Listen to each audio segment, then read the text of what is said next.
Hi, everyone. I'm BJ. I am a genealogist and librarian in Maine. And tonight I am going to talk about how to keep track of your research results. This is actually I did a program last night for the Maine Genealogical Society. And after I did that, I changed some of what I was going to say in this.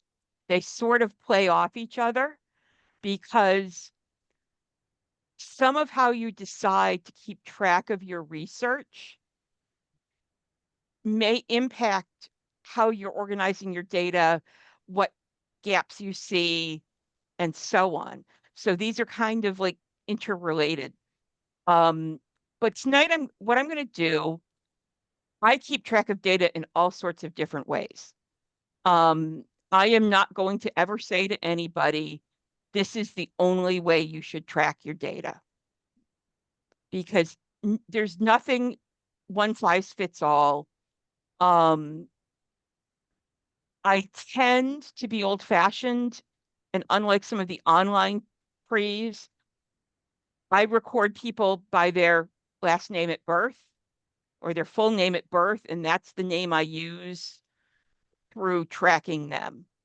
And so when somebody changes their name, anglicizes it, gets married, I still tend to think of have that person in my database by their you know birth name. Um, so my great grandfather, who was adopted and went from being Peter McGee to Peter McGee Jameson, with Jameson as his last name and McGee as his middle name, I tend to think of as Peter McGee, even though I've tracked him as Peter Jameson for most of his life. Um, just because if you do it that way, you technically have one name at birth. I mean, yes, you get kids who were adopted at 2 days old and their adoptive parents change their name, and but except for outliers like that, for the most part, you're going to have one name at birth. And so however things get changed through somebody's life, I use the name at birth as their primary identifier. And so the advantage of this, if you have a woman who marries 3 or 4 times, yes, you want to keep track of all the married names to look for them in records by those names, because as you've seen in some of my examples, I have at least a couple ancestors who married, you have maiden name, first married name, second married name, and then for some reason they go back to the first married name and then the second married name.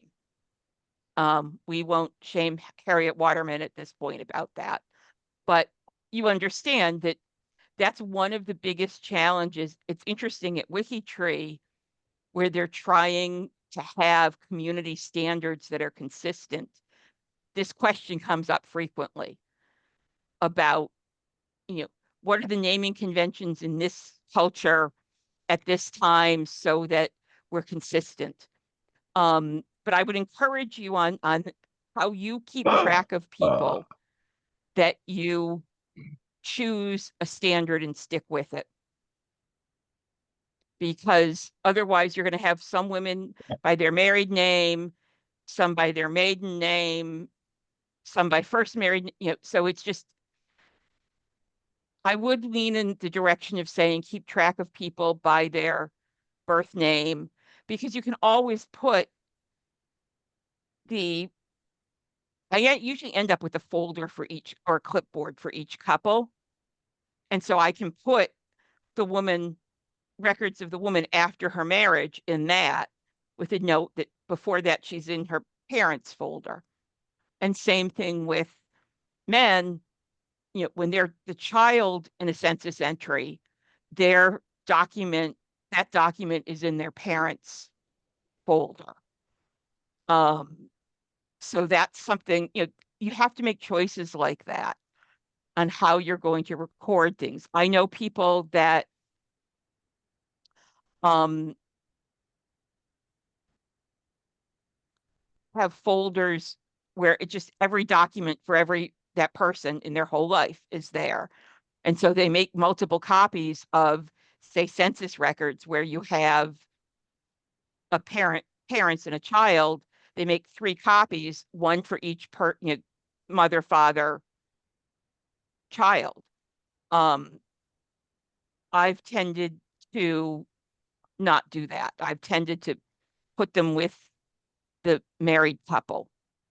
Um, which, then you get into issues of, what if you're descended from somebody who's a product of the first marriage, but it's the census with the second marriage spouse. There are always going to be questions. Um, that's one of the advantages of things like a tree at Ancestry or a tree in a program like Legacy or Roots Magic, is you can attach the graphic of the record to the entry in the tree. And so you don't necessarily need to remember, where did I put this? Does that make sense to everybody? But today I'm not going to talk about the computer stuff. That's going to be a separate program next week. And it may actually be 2 programs, one for the software you put on your tree or on your computer, and one for doing it online. So it may be the next 2 weeks. Because as I often joke, nobody's accused me of being short-winded, especially on things I'm interested in. Neurodiversity for the win there. Damn it.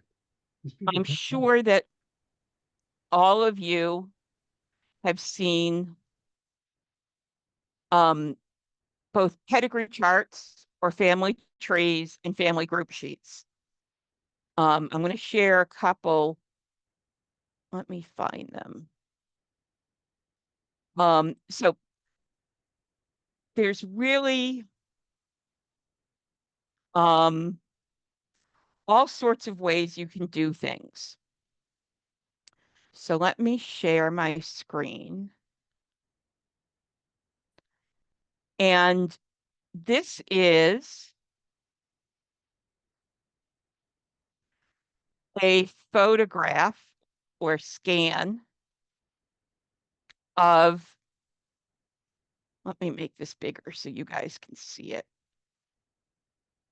So this is a family group record. Um, this is one of the families I'm looking at for my certification portfolio. And as you can see, I had put them in my computer database, printed out what I knew, and then you can see I have, as I find new things, I handwrite them in. I also put them in the computer, but having it this way, and after I've worked on this family for a bit, have new stuff in the computer, I'll put a date on this and then print a new one out. But this way and then I will staple the most recent one on the top of the pile of these. So I can trace back if I need to at some point about the order I found things, or maybe there's something that I didn't have a good clue of. I've written something with a question mark, decided it wasn't relevant, and then find something later that maybe it is. I can go back and find it. The way I do genealogy, I admit, tends to be paper heavy. I sometimes joke that I do my best to keep what's left of Maine's paper industry in business. So this is nice because when you have the stuff in the computer, I don't have to recopy the details that I already have in there every time I want something new. Now, the one case where I will sometimes just handwrite it all from the start is if I'm going on a research trip for a particular family. I will often do the family group sheets and the pedigree charts that are the most relevant to the research I'm planning to do at an archive or library or museum a couple nights before the trip, because I find that that helps my brain absorb the information. Not everybody's that way. I'm guessing that most of you are like me. that some of our style of learning was developed before computers were common. And so the handwriting connects something in my brain that typing it doesn't.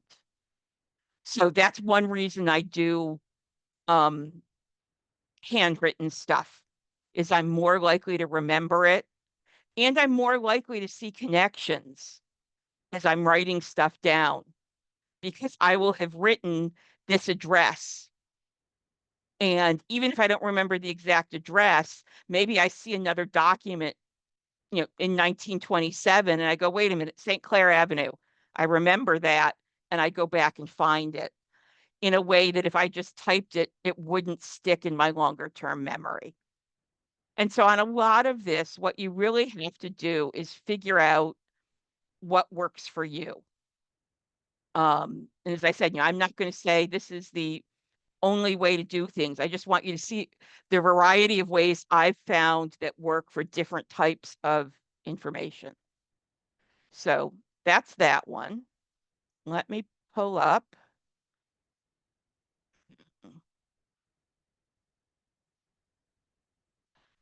Um, this one is interesting. I love index cards. They're cheap, they're standard. They've got, you can either get them all blank. I usually buy them with lines on one side and blank on the other. And so as I'm figuring stuff out, I use these a lot, for example, with my Leroy one name study. And as I find a Leroy, and I don't know how they fit into the family overall, because as far as I can tell, all the Leroys are related to each other. Um, if I've got them on index cards, I've got a little box, which I left over at the cottage, so I can't show you tonight. And I then have them alphabetical by the first name of the person. And when I find something else about that person, I can go find the index card and write the new bit of data on it. My mother was a huge index card user. She had not only the regular recipe box that most people had, but at the back, she had index cards for family and friends with whether they were a coffee drinker or tea drinker, if they were allergic to something, what she'd served. She realized when I was little and we were living in Virginia for a year, she had invited my dad's sister and brother-in-law who lived in the adjoining town at the time, and she'd served them turkey 3 out of 4 meals that they came for. And so she started keeping track. She's like, they must think that's all I make is turkey at this rate. Um, she had a little, bag in her purse that had sizes for all of us, that had, you know, her China pattern, my grandmother's China pattern, her favorite cousin's China pattern listed. So I come by my love of index cards, honestly, but they are handy because you can spread them out. Um, you can change the order they're in. Um, and they force me to put down the most relevant information. You can't write out 17 paragraphs on an index card. Although I've been buying the 5x7 or 5x8 ones, and so I get more on them now than I did on these. But as you can see, what this is also a good way. This is this one, and I didn't scan the back, but this one is the list of children in a secondary source. So I'm not ready to put them in my database for this family yet, but I want to keep track. And so I've got the citation on the back. As I said, this is sort of how I learned to do my first round of graduate school. You were just beginning to get computers. And so this is how I did a lot of my undergraduate thesis and my major papers in my first graduate degree. here's the quote or the stat on one side of the card and the citation on the other. So I could maneuver them around and reorder how I wanted to. So that's what I still do with some of this. So that's, one way. I am not going to shame anybody for using index cards. I think they're an excellent tool. Let's see what else we have here that I scanned today. Why did that not pop up? I will do another one. Oh, there it is. It popped up on this screen.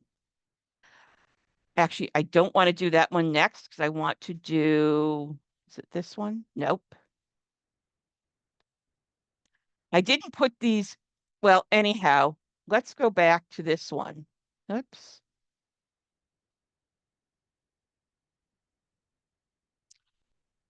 One of the reasons I don't do things double-sided, the other side of this is a family group sheet. And again, you can see as I run into things, I'm sticking them here on the back. And when I did this, I didn't know how some of these bits would fit in. So here, and on most of these, I then have an index card or something more detailed that, but it's just, this is my way of having it with the family group sheet. So for example, this voyage to Barbados comes out of a deed that he was going on his way to or coming back from. And like here, there's a Thomas Needham as a guardian to a Joshua Derby, Lucy Ann, Mary, and various other children that you would want to get in the database, but this is a good way to have it there still because that doesn't print when you do a family group sheet, which is frustrating. I love the pre-printed forms, but they don't necessarily print out the data you want in the way you want it. And we'll get to that again in a few minutes. This is one that was the start of a journey with somebody, a patron, when I was out at Belfast. And this was a 50th wedding anniversary party summary in the newspaper, and then 2 obituaries. And so what I did with her is, here you have the 50th anniversary, so you can figure out when they were married. It told where they were married, when they had moved from New Jersey to Schenectady to New York, their address. By 1947, Vincent dies, and the funerals at St. Adalbert's, I don't know how that's pronounced, which gives us a clue to where they went to church. And you can see the progression in social standards, because for the first 2 in the 1940s, it's Mrs. I.W. Tokens, and then in 1966, she's listed as Charlotte. And Mrs. George Libby, then Bernice Libby. And so this let us figure out all of the children. And so we were able to use this because the last name was completely massacred in the census, as I'm sure you can imagine. But having all the children meant we could look for them, knowing they were in Schenectady. We could look for a Bernice of the right age living in Schenectady to find her. So, and that by finding her, we found the whole family when she was a child. So sometimes just a piece of paper to help you sort this out. I mean, yes, I could have done it in a spreadsheet, but at um, Belfast, I had a desktop computer and there wasn't room to put a second person next to me. Um, so it was just easier with the newspaper clippings to just sit and do it by hand.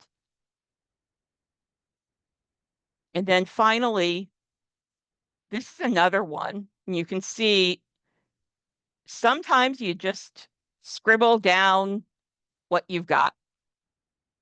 And here we have, um, I'm looking at different members of a family, um, and where it says someone's parents were born in these censuses that asked for that.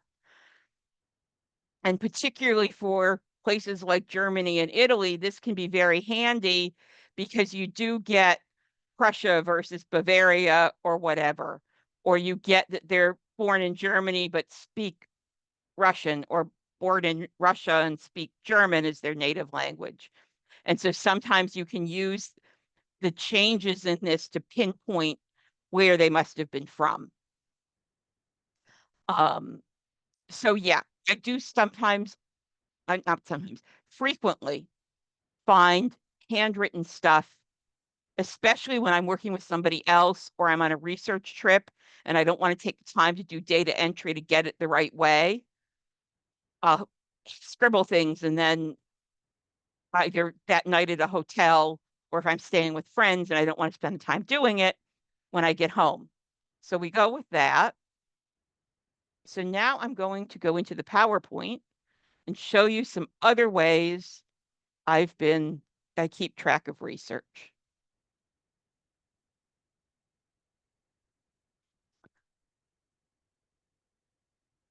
So just a pretty picture. This is near one of some of my the little family ancestors lived in Scotland. They were shepherds out in the middle of nowhere. So, here's a pedigree. This is what you get at WikiTree if you do the print friendly version. And you'll notice it chooses the primary picture um, for people. We do not have pictures. The cousins and I who are working together, we do not have pictures of any of these people, even if they lived. But we do, for some reason, a cousin in Australia had pictures of these two. Um, so this shows you where I have gaps, um, because there are no records that, and I'm sure some of my, if Ancestry would give us a chromosome browser, I could probably figure out some of this because I have these clusters and I don't know who they're overlapping with because I can't look at chromosome details. So, and this is my grandparents. And when I started out, this is my grandmother. And what I knew from what she had left and what my dad and his sisters, and actually my mother more than my dad, because even though it was my dad's side of the family, my mother had a better memory for these sorts of things. So what I knew was that I knew my grandmother, I knew Uncle Jim, I knew that my grandmother got letters from a sister who lived at 80 Duke Street in Scotland, and that her mother was named Elizabeth Little and her father was Edward Arthur, because she married um, Edward John Jameson, and my brother was doomed to either be a William or an Edward. He got Edward because it was on both sides of the family. So I find sometimes I didn't do this until fairly recently, this pedigree. I went ahead and it was partly reminding myself how much I actually have found. and also just I'm wanting to be able to show the progress um, as I do these, as I prepare new programs and talk about methodology. So,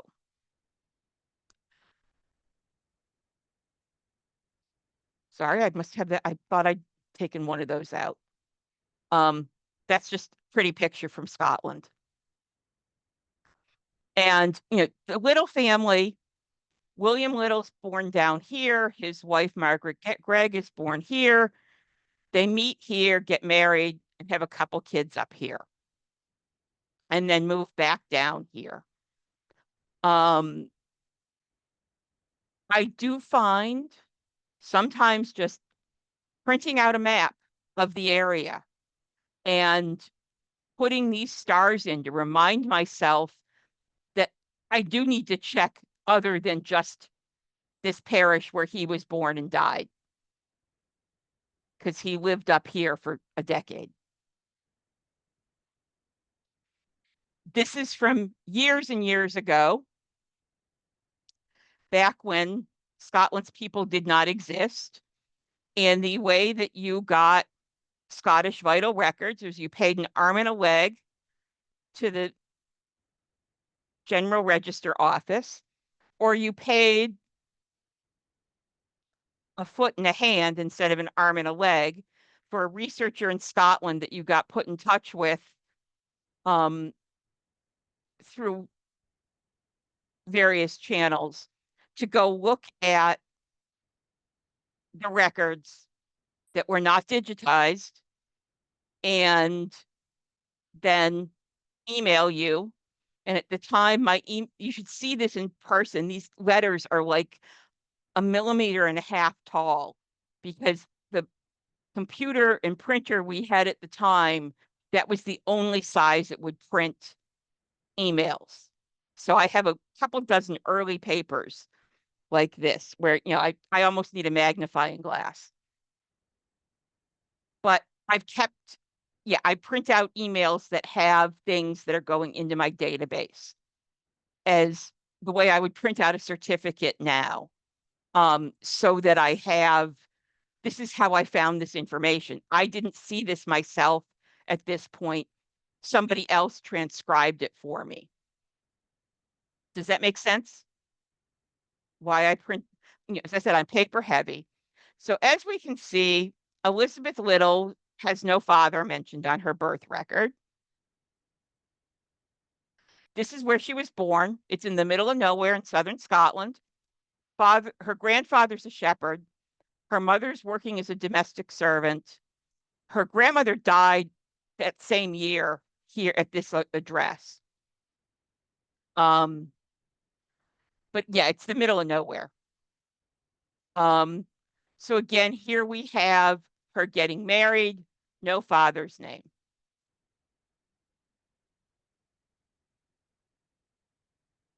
And as you can see, tells you they were married in the United Presbyterian Church, not the Standard Church of Scotland.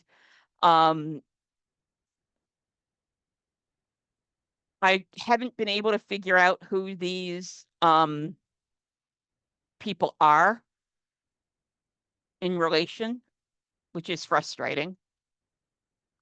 Then this is when her daughter, my great grandmother, dies. This is 80 Duke Street, this building here, and they lived in a tenement apartment that was part of one floor here. These are now, it looks sort of scungy from the outside, but this area of Leith has become very desirable in the last decade or so. And so some of these buildings that look pretty basic on the outside have very nice interiors. I've seen real estate ads for these. Um, but again, you don't get her. But you notice here the informant is Elizabeth Chalmers, her daughter. And so I'm sure this is the right one because it's that 80 Duke Street that I remembered my grandmother. Um,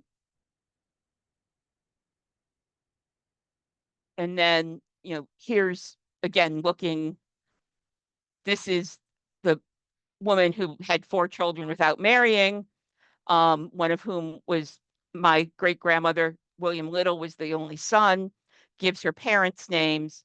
And I'm showing you this because, again, this finds this census entry for me that lists, so here we have Margaret Little, maiden surname Gregg, and here we have the family with Margaret's mother and where people are born. But this is one I did because I'm trying to figure out, as I know all of you have heard me say too often, who Elizabeth's father is. And so this one, I was playing around with color coding naming patterns. So here you have my grandmother, Margaret, her aunt or half aunt, I'm not sure which, is also Margaret. And this should say Margaret Gregg, not Margaret Little. Um, and then her grandmother was Margaret. You also get Elizabeth, Elizabeth, Elizabeth in a row. Um, what's interesting here is the man I knew as Uncle Jim was actually Edward James Arthur, and he's named for his father, Edward Arthur, who was named for his father, Edward James Arthur. So that name is continuing. You get William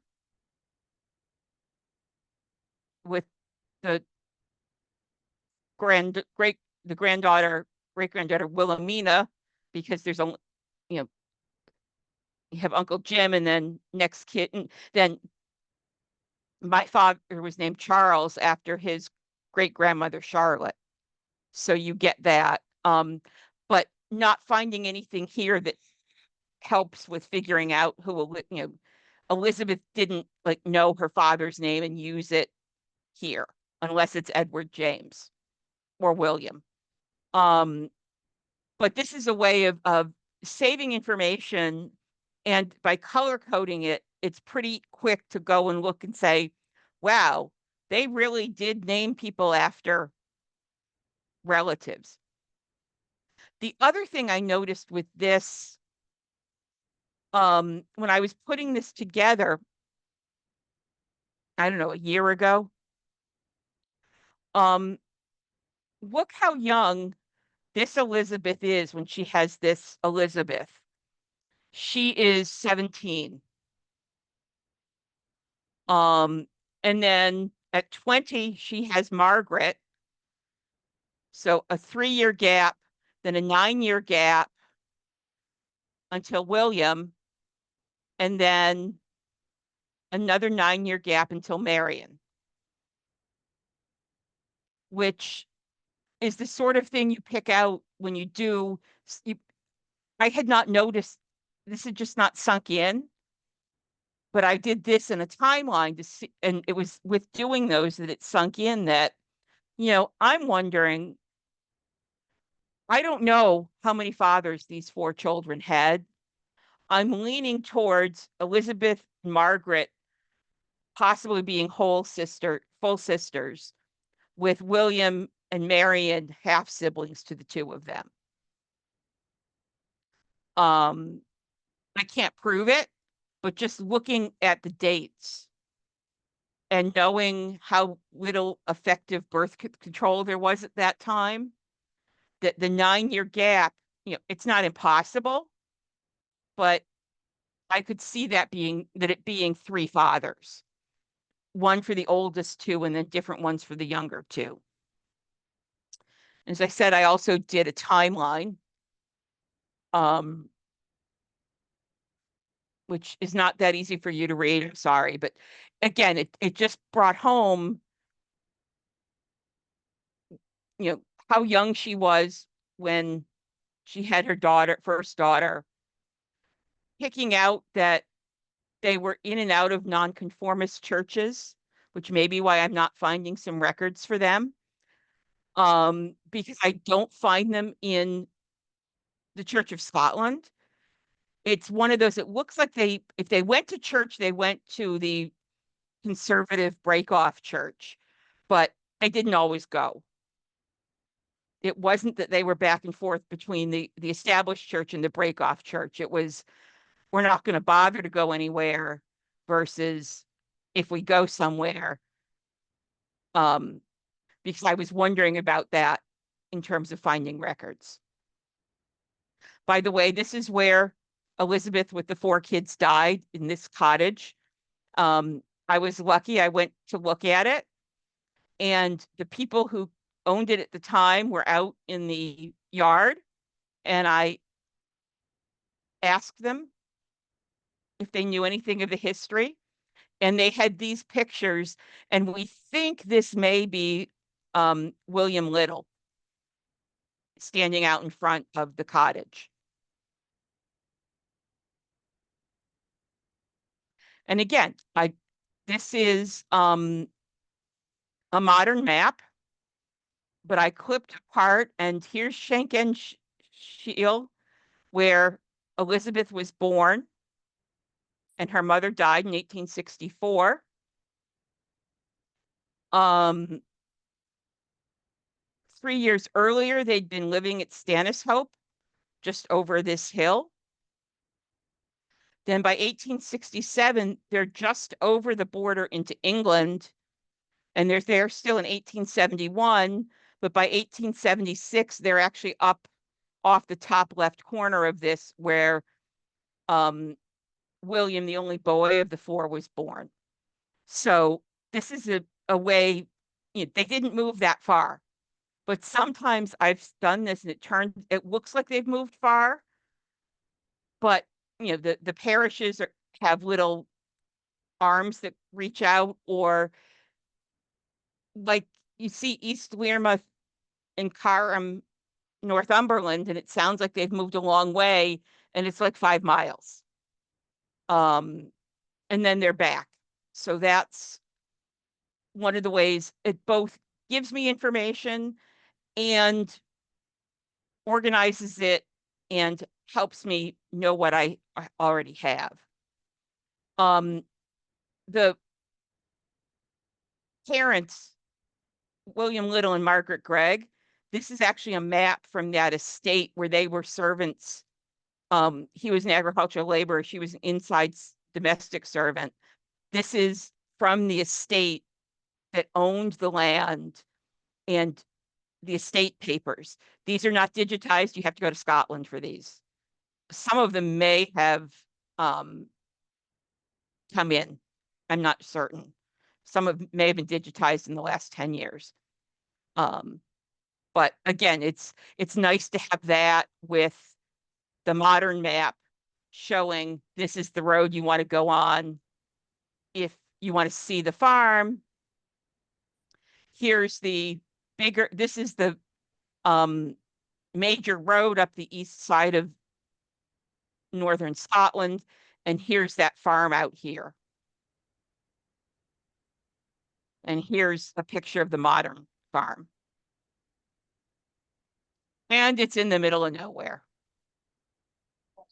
Now, one of the other things, again, you can see how I have, and this must have been, I don't know, something with how I did the camera. But when I start out, I'm often doing things by hand. And in this case, I color coded the four children's lines from this couple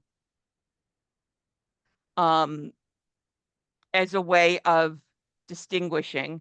And again, as I was doing this, I also I've really become an advocate of doing your own charts like this, because you can put in what you want. You know, I'm interested in Elizabeth Little's five siblings, but I don't always need all of their details. And most of the time when you're printing out of a program, it's all or nothing on the siblings, if they'll even print them. But this way I can go in and put in what I want. I can start and stop. Um, this is the fairly complete one. If I want to focus in on part of it, I can duplicate the slide and take out what I don't want. And so I tend to start with a fairly, I build out everything I know because it's easier to narrow it down when I'm trying to use it to demonstrate something. And I'm noticing here I need to work on some of the colors. I didn't get them right. But again, you have this couple married in 1785. Um, and interesting data.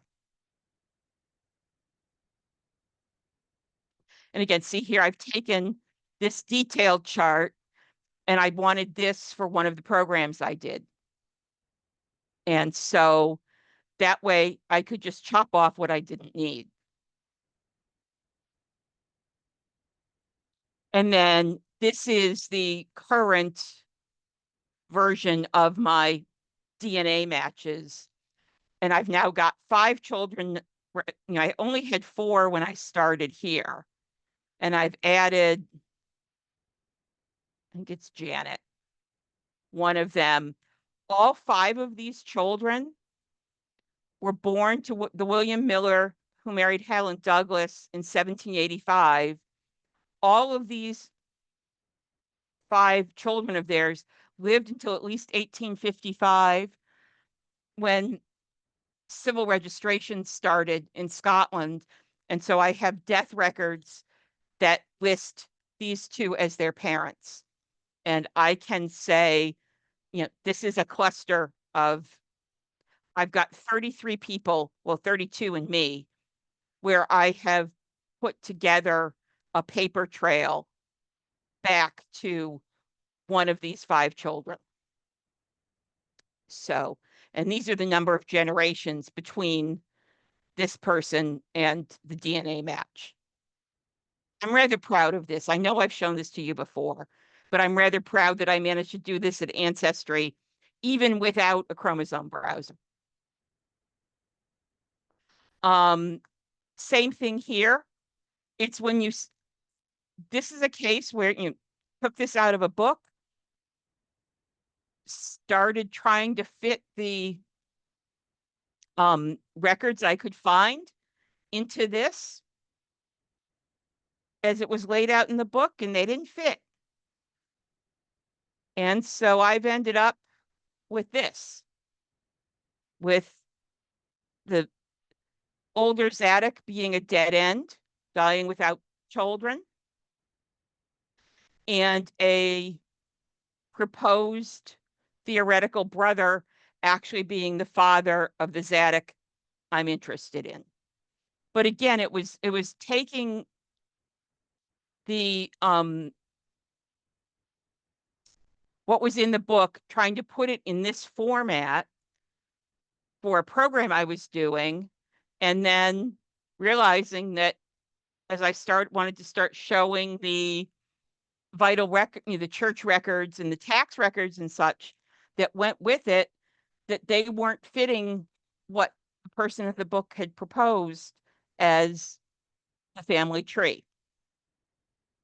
And once I started doing this, it became clear that there had to be a different person to be the father of these kids. So that's one of my other interesting wild goose chases that I've done. Here's another one. I'm looking for Robert Jameson in Edinburgh, married in 1819. Do you want to know how many men there were named Robert Jameson in Edinburgh in 1819? I'm actually not quite sure how many there are because I think some of these are duplicates. I know it's hard to see. This purple line is my Robert Jameson and what I know of him. And you have people here where, this may be the same person as someone else here.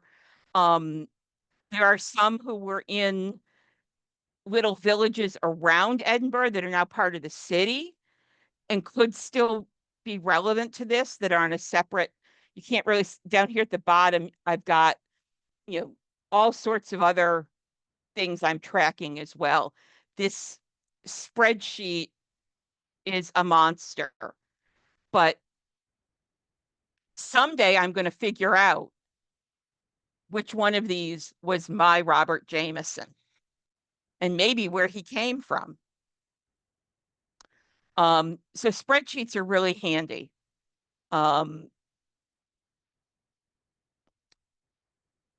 My Leroyd family, I'm doing a one name study, so I'm collecting everything. And my goal is to collect everything and then put it together later. Whereas on most of my work, I'm trying to put things together as I'm researching. But with the one name study, I want all of the occasions of the name. So, I got a lot of them. I got a lot of references to them in the late 1890s,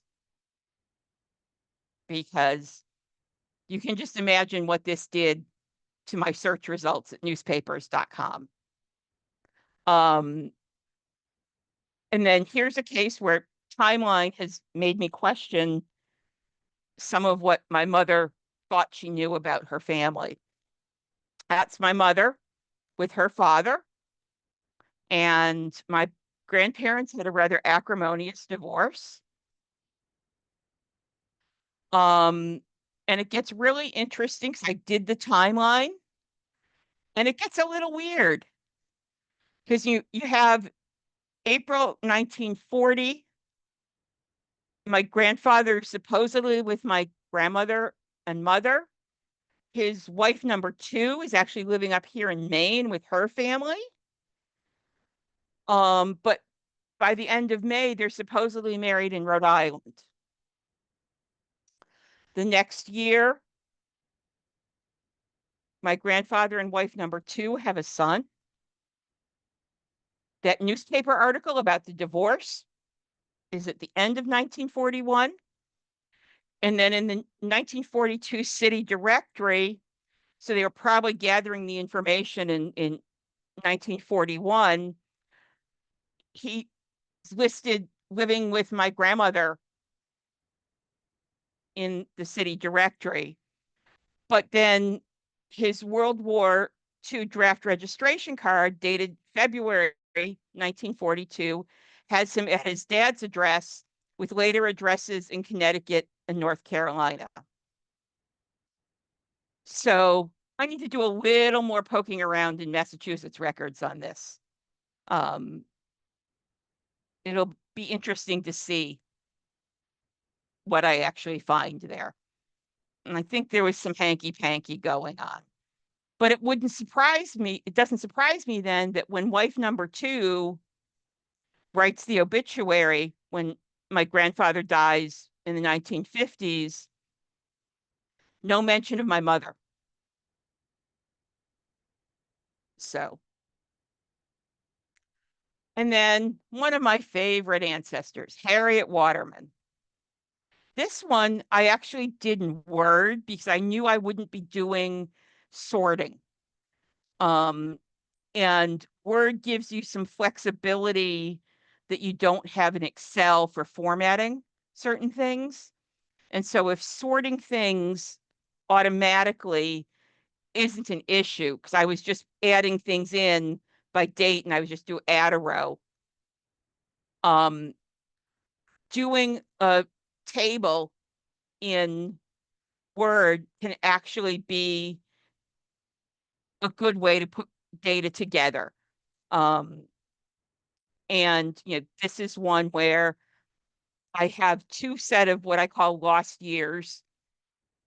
Some negative evidence where I haven't found her.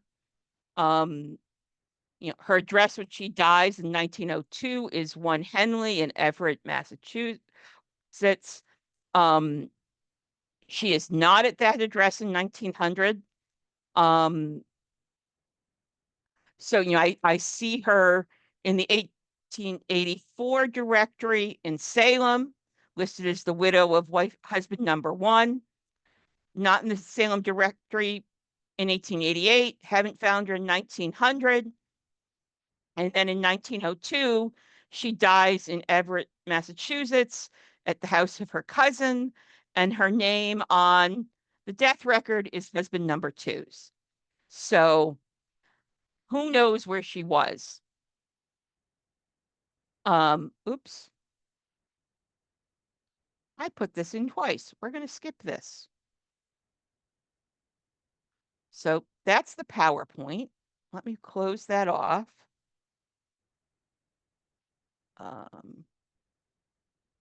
Have stuff from last night open up.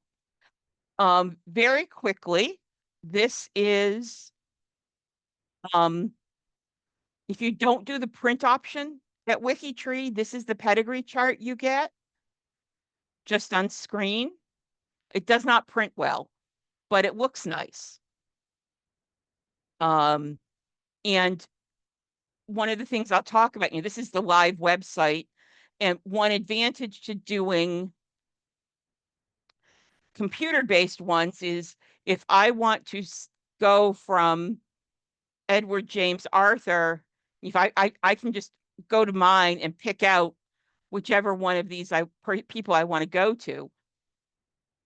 So let's say I was going to work on Elizabeth Little, I can just click here and go to the page about her.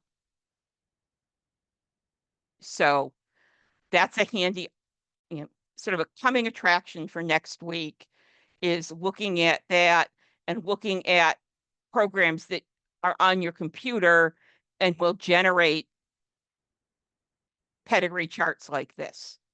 So that's what I'm going to do next week, is talking about online versus on your computer and why you might want one program or online version over the others.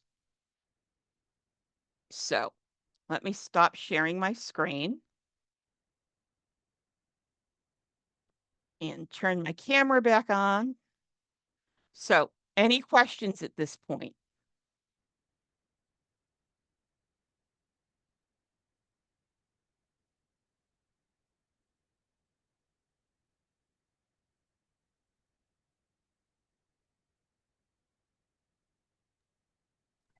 BJ, Yes, what did you use to create the box charts? I've been using PowerPoint, which actually works better than I thought it would. I started doing it for two reasons. One is I watched a program where someone was doing it, and I was starting to try to do them to put into programs as a way of, helping people, particularly like when I'm doing something in person. Yeah. I wanted to have something that was both on the screen and in the handout. And so I played around with doing it in Word or Publisher, both of which drove me nuts. Publishers being discontinued, so that doesn't make sense. I tried Canva, but without a paid account, you're kind of limited, and I really wasn't thrilled with paying for something else when I'm already paying for Office. I know people who use other programs, but I was surprised how once I started doing it and did up a couple of the fairly complicated templates so I can add and subtract from them. Now that I have half a dozen templates, I can go in and maneuver things pretty easily.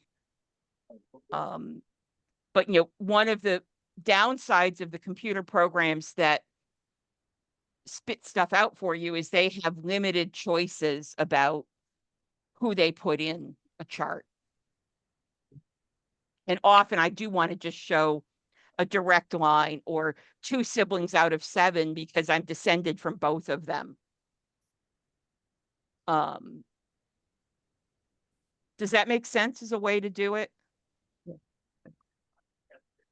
That's one of the things I could, if people are interested, I could certainly do a program showing you how I do it.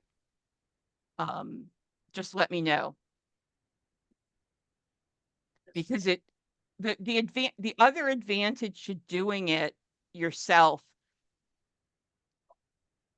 in addition to getting around the limitations of the computer programs, is it forces you to think about the relationships and which ones are important for the point you're trying to make. Does that make sense? That, you know, automation is great for what it's good for.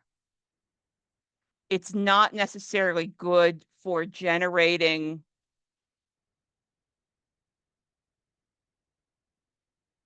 trees for complicated families with multiple marriages, with endogamy. You know, those of us who go back to 3 children of a colonial settler, most programs default to the oldest child, and they only show you that line back. If you know, if you say, show me the line from this particular colonial ancestor to my mother, and it's through the Putnams, and she's got 5 different lines back through Putnams, it just chooses the oldest child each time it comes to a parent-child relationship where there's more than one sibling in my tree. And so that's what really got me started, is I was trying to do some stuff on a program on the Putnams, and I could not get it to. It was both the Putnams, and then one of my lines goes back to Manchester, what's now Manchester by the Sea, Massachusetts, and it's my straight maternal line. But in one of the generations, I'm also descended through a back and forth through men and women line through my straight maternal line ancestors' older brother.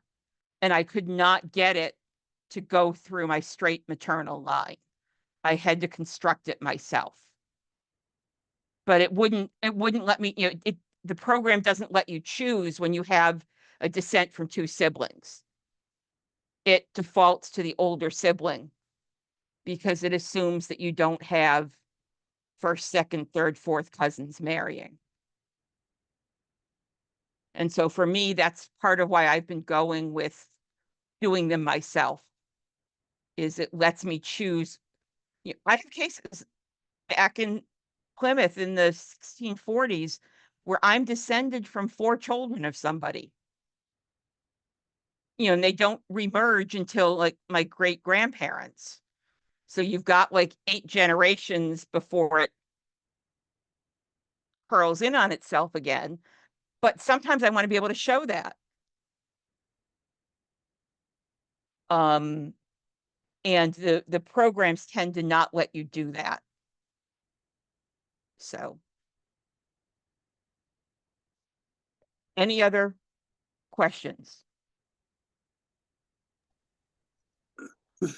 I've found that happens when you get all of these DNA matches now, because it's bringing up all these other people, and then you look at the Mhm. numbers and they're high, and you think, where did this come from?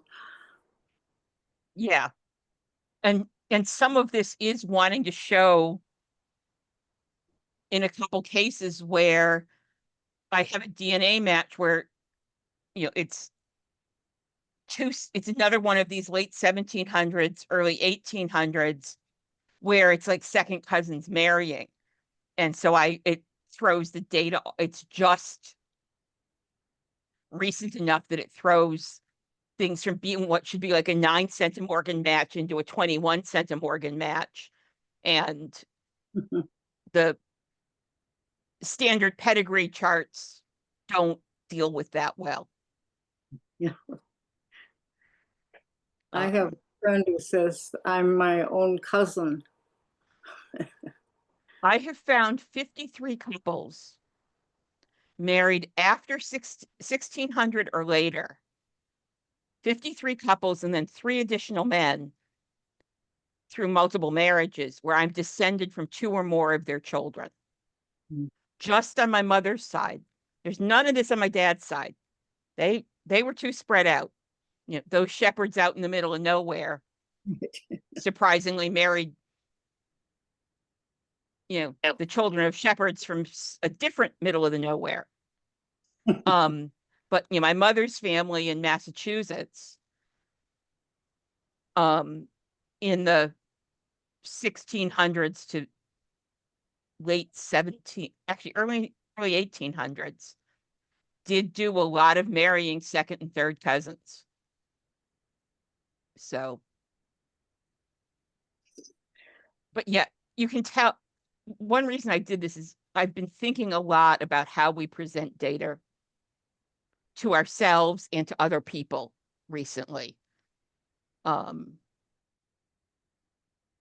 you can see, I've been experimenting with, and some of this comes from, I'm at the point in my personal research that if something's going to be found easily, if there's a record that directly says X happened on such and such a date with these 2 people, I have probably found it. If I haven't, it's in some dusty attic that's sitting here this evening after we stop. I'm not going to find it online. I'm only going to find it because I go visit some little town in Ireland where, you know, the Church of Scotland's congregational ministers from, you know, the 1860s has a grandson still living in a house nearby and has his books and Yeah. you know, his diary, and we find something. And so that's kind of pushed me to think about how can I look at the data I have to see patterns that help me get further. Like that one where I color coded the naming patterns to see if that told me anything about this mysterious father of Elizabeth Little.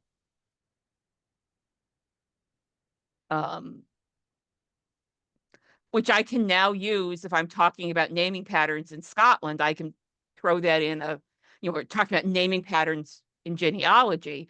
I can now pull that out of the program I originally did that for. Actually, I did it for myself, not for a presentation. But I can pull that and drop it in a PowerPoint now because I have that way as an example of where sometimes you can't tell. I mean, the names the family used aren't very distinctive, and they're repeated too much to prove anything. Unlike the case where I have somebody named Ebenezer Hislop Jameson and can say, yeah, that's probably a good clue that his great-grandfather was Reverend Ebenezer Hislop, because that name is unusual in Scotland. So that's part of what I've been thinking about. Plus, I've had several of you ask me questions about, you know, how do you keep track of things? And the answer is, for me, it's a real patchwork. And I think most people find the further you get into the weeds, the different types of data you have. And so you have to, it's not all going to fit neatly in, certainly not the online, like ancestry and family search trees, but even the fairly powerful on your computer trees programs have limitations. And so there are times doing a spreadsheet is duplicating some work from your online tree or your program, but you can capture things that aren't captured in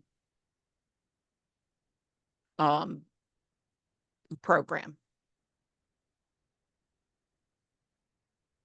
So yeah, so next week and the week after, we'll look at how to keep track of stuff on a computer. Because there are benefits and drawbacks both to doing things in online environments and a program on your computer. And so I will talk about, and it'll be sort of me telling you what I like and don't like about each of them. And so that you can decide if that's something that matters to you. Great, Okay. thank you. Yeah. BJ, this is Yes. Diane. Hi, I came in late to this one, and I'm wondering, I'm traveling, but I did want to hear it, at least as much of it as I could. Thank you. Are these being recorded in a way that we can also go back to them, or? Yes. I'm going to put this one in last week's up tomorrow. In fact, I'm going to stop the recording right now so that